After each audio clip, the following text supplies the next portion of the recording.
Folks, you are certainly welcome back to the channel. My name is Keith and you're watching Come On The Hoop Celtic. If this is your first time viewing the channel, if you can like and subscribe, would be fantastic. Yes, you can hear it in my voice. Still haven't recovered from the weekend. It's well worth it. Kieran Tierney could be on the way to Newcastle United. It appears that there's been a lot of reports on this in the last 48, 72 hours. Now, obviously, you can't make the move to the summer because the transfer window is currently closed. Newcastle obviously got to the Carabao Cup final the other day, the richest club in football, and Tierney's only played 1,100 minutes for Arsenal this season, which is the equivalent of 26 games. Mikel Arteta bringing Zinchenko in the summer, and Arsenal are flying at the moment. At this moment of recording, they're actually beating Everton 3-0 and Tierney's on the bench. So, will Tierney move from Arsenal? His contract up in the summer of 2026. He bought 25 million off Celtic. Eventually, it was a ridiculous 12 million bid knocked off. There was an 18 million bid that was shut down, and then Celtic took 25 million.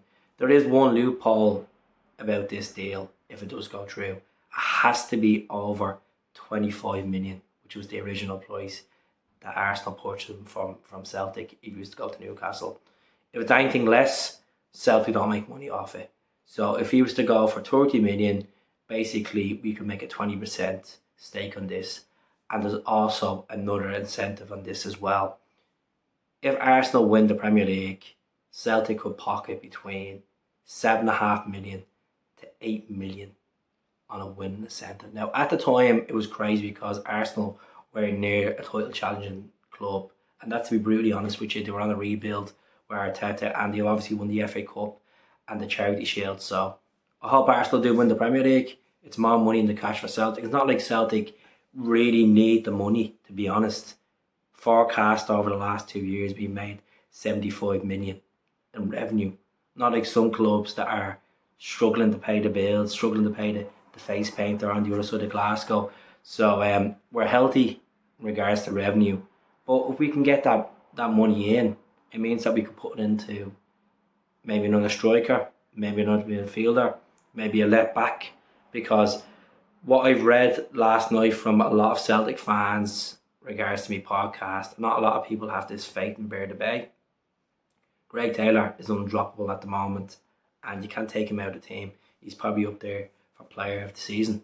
And some people may laugh at that, and then some people might agree with that, but it's all to opinion. So let's see if Tierney goes. He'll be closer to Scotland. Obviously, you get first team football, Newcastle on a massive rebuild, and it's exciting times to be a Geordie, exciting times to have all that money in the bank, all the Saudi oil money, and let's see what happens. I hope he moves on. There's nothing worse than seeing a player that I really enjoyed at Celtic. A guy that got his debut under Ronnie Doyle and, broke through the team, became an invincible, a double treble, a treble treble.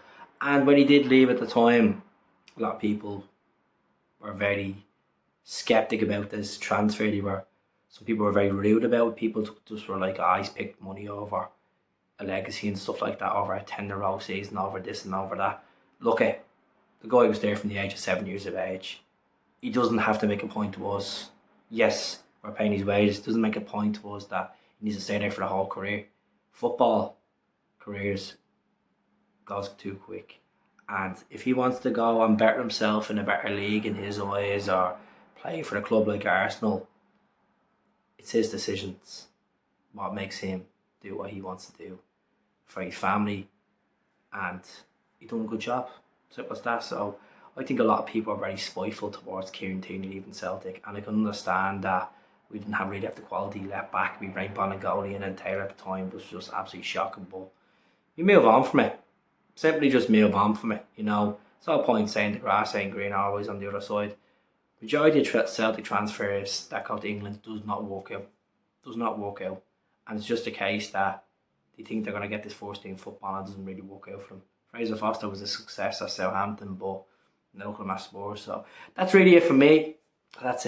So do subscribe. Speak to you soon. What do you think of the transfer? Blah, blah, blah. It's all comment below. Will be class.